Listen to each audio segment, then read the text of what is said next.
This is the biggest slab I've ever worked with. Now, most people would probably turn something like this into a table or a countertop or a beautiful piece of furniture, but I'm not most people. The other day, I saw a $9,800 sliding door online, and I thought, I could totally make that for cheaper.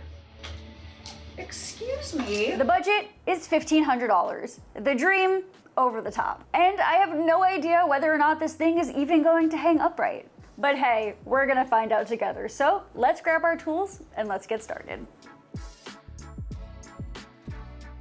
This video is sponsored by my friends at DAP. Now, every good slab project has to start with, well, a slab. So I went slab shopping at my favorite spot, One of a Kind Live Edge Slabs, and my buddy Dave flattened it for me before getting it back to my shop. To be able to back my truck into my shop and do something like that has been my bucket list for a long time. That felt great. Now, this beauty of a slab cost me a whopping $1,300, which is still better than a $10,000 door, and it is 8 feet tall and 3 feet wide, so it needs some modification. First thing is trimming this beast down, but my shop isn't like very slab friendly right now. There's just crap everywhere, and bonus problem, this thing is heavy AF. I think I eventually have to get this thing flipped over too, but like that's a problem for future Sam. Let's just like get this thing propped up and ready to cut. So this is about the point in the project where some people are probably gonna get a little mad at me, and here's why. I'm about to cut this slab using a track saw, and listen, I know a track saw is not a tool that everybody has, it's not a budget-friendly tool, but I'm here to tell you that you do not need a track saw for this project. In fact, I have shared tons of projects on my page where I'm making furniture out of slabs just like this one using a regular circular saw, and I will link those below this video so that you can try to do the same in your own shop if you only have a circular saw. In fact, I'll be real, I don't often include the cost of tools in the total cost of a project because I use these tools over and over and over again. I'm not just purchasing these tools for one project, and I've definitely found that investing in tools has paid for itself time and time again. And if you're new here, just know I always give alternatives for the tools that I'm using because I want these projects to be approachable. Now I gotta try to flip this thing over. This is gonna be interesting. Can I physically do this by myself is the question.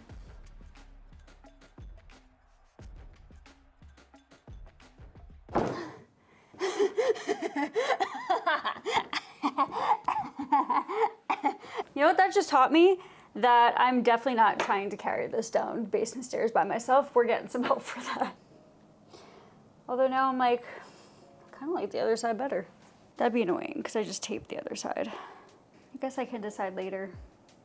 All right, so let's get back at this project. So before you saw me taping up a bunch of things on the slab before I turned it over, that's because I was taping up some of those holes that go all the way through the slab, and I'm about to pour some epoxy resin into those holes. Now, I would probably say I used only a couple pieces of tape from a $15 roll of tape, and I used probably about like $20 worth of epoxy, so I'm cool to just call this a $35 portion of the project. You know, in case anyone is interested in keeping score on the budget here. And look, that is like May 2025 cost. If someone watches this video in 20 years, I can't promise it's gonna be the same. And honestly, that's why it's hard to share budgets sometimes, because prices always change. Got 2 coats of epoxy resin on this door. I'm gonna let this thing dry overnight and let it like cure a little bit more. In the meantime, I do have some work to do on the doorway that it's gonna be hanging on, so we are gonna tackle that next, which means next time I see you, we'll be in the basement. See you then, friends.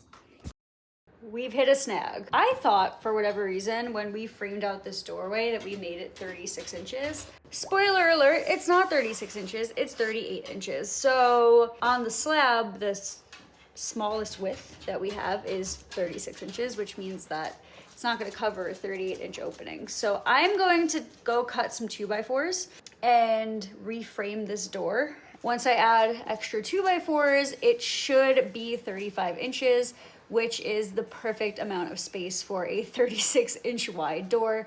The other issue that we have is there's not a lot of clearance in this corner piece right here, so I'm definitely gonna have to trim down one side of the slab a little bit so there's not so much of a flare to make sure that it fits over the doorway perfectly. So this is about to be a little more complicated than I thought it was gonna be, but like, Duh, Sam, because nothing's ever easy, so let's do it. So, I mean, we made it like a couple days into the project before it got complicated because, you know, it always has to be complicated somewhere. But yeah, let's talk about it. So I actually decided I'm not going to include this portion of the project in the priced breakdown. Hear me out. First, I used a lot of leftover materials I had in my basement or my shop to modify the doorway. And secondly, most people are not going to have to modify their doorway because they're going to do the thing that I was supposed to do that I didn't do, which is measure the doorway before choosing the slab. You know what I mean? And also, let's be real. I went into this project being like, I'm building a knockoff of a $10,000 door, and I'm not building a knockoff of a $10,000 doorway. So Sam math makes sense there, right? Am I right? All this to say that I am trying to be transparent in this project here with you, and I just hope no one gets mad about me being this transparent about it. I don't know, doorway philosophical debate in my own brain, out loud, with all of you here supporting me because you're the best aside. Let's talk about what I'm doing here in case you're like me and you forget to measure your doorway before starting your project. So I added a header up top. This header is going to be where I'm actually installing the barn door hardware. And I did decide to use construction adhesive here because that door is heavy and it probably honestly was overkill, but I feel so much better knowing that there's some extra support up there. And then it was honestly just time for what is kind of like the bane of my existence, aka drywall. This is one of those things that if I ever have to do major drywall work in my house again, like an entire room, I'm hiring out for because it makes me miserable. I hate drywall. I need emotional support. Let me... I'll be real with you, I hate drywall so much that if I ever have to do an entire room's worth of it again, I'm definitely hiring out for it because, you know, I know I'm not alone in this, right? Like, let me know I'm not alone in this. What task would you hire out for even though you're capable of doing it?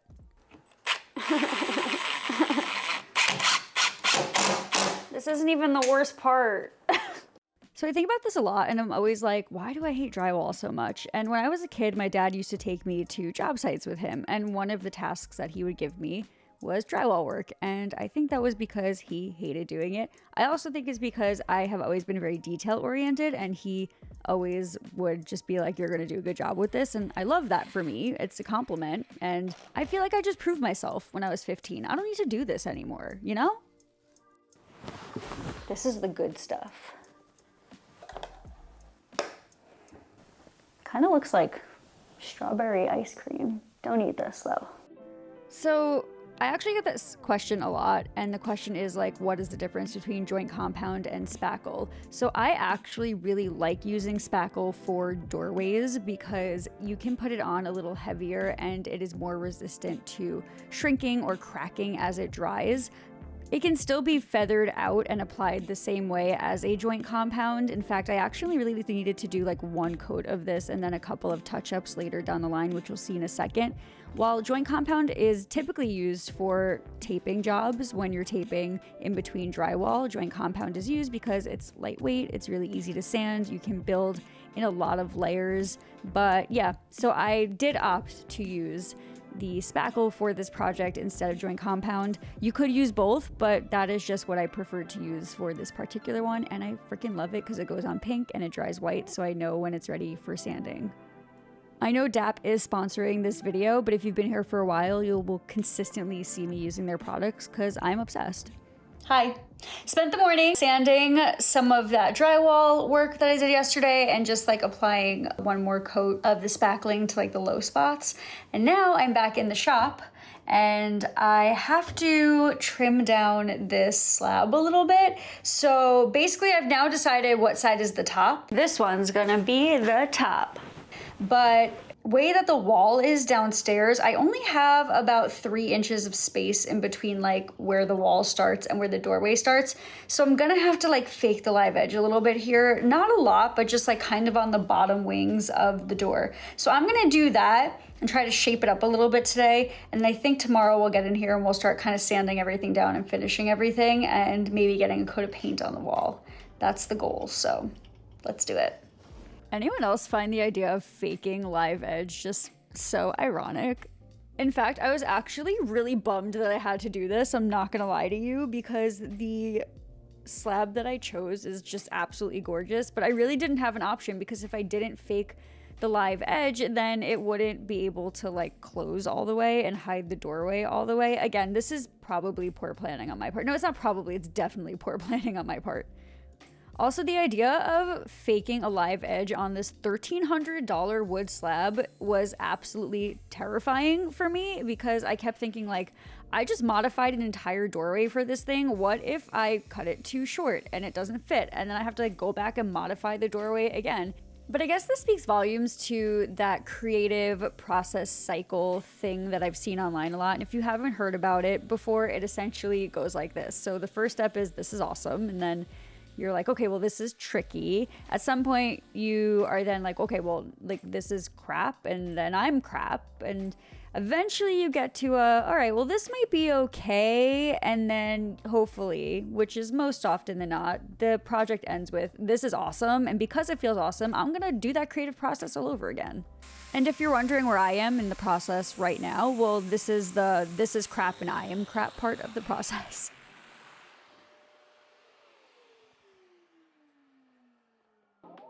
So before we jump into the rest of the creative process and see if I actually make it to the point in this project where I think that this is awesome, I want to take a quick moment here to talk about friendship.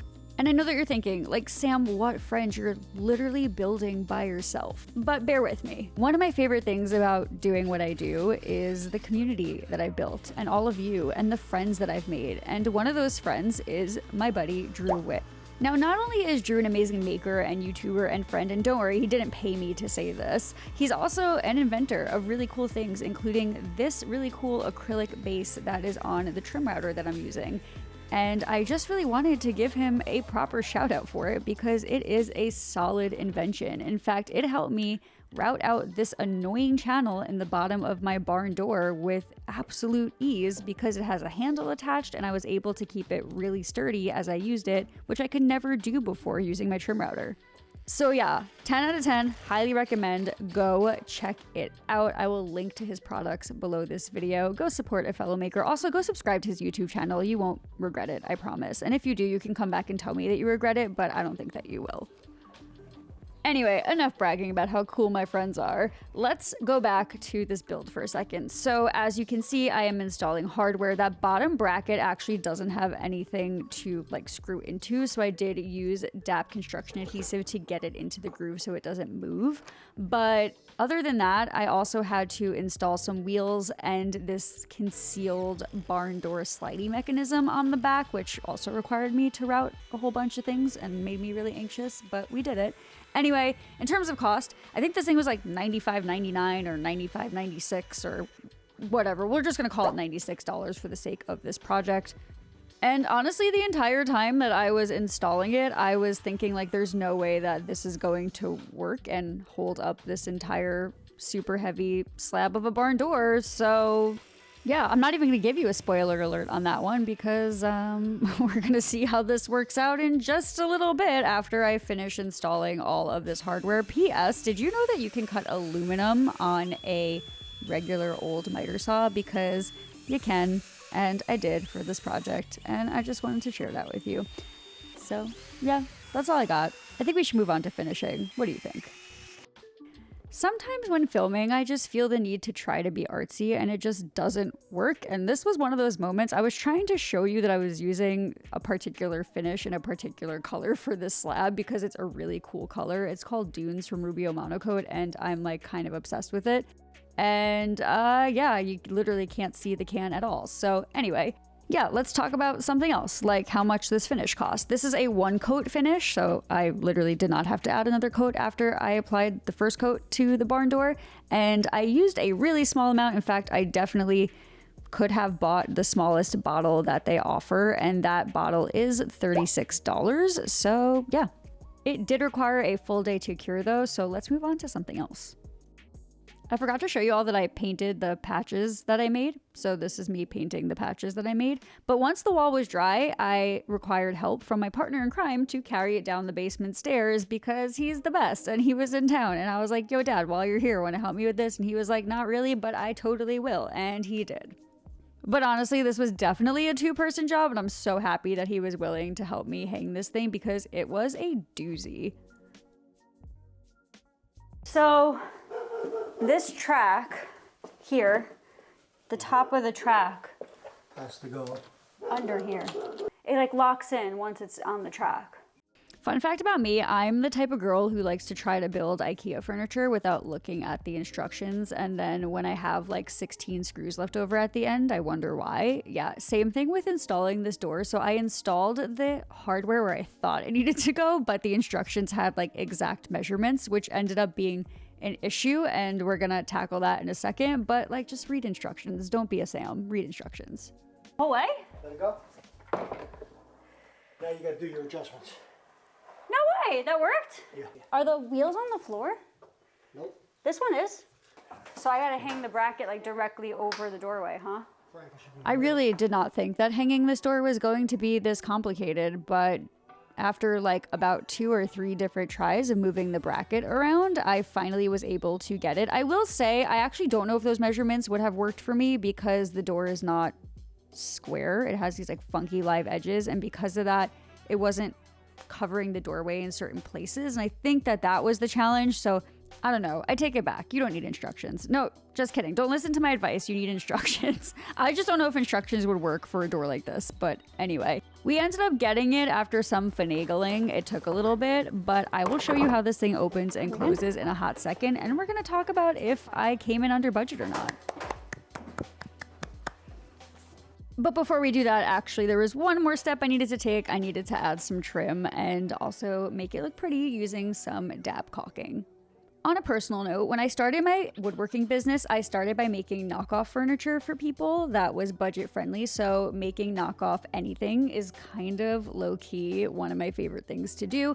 I've only done furniture. I've never done a door before. So this one was interested. But in case you forgot what the original one looked like, here it is. And let's see how I did. Not bad, huh? And even cooler, it actually works. Sometimes I'm pretty amazed by what I can make in my garage. But the real question here is, did I come in under my $1,500 budget? And the answer is, sure did. In fact, I came in $33 under budget.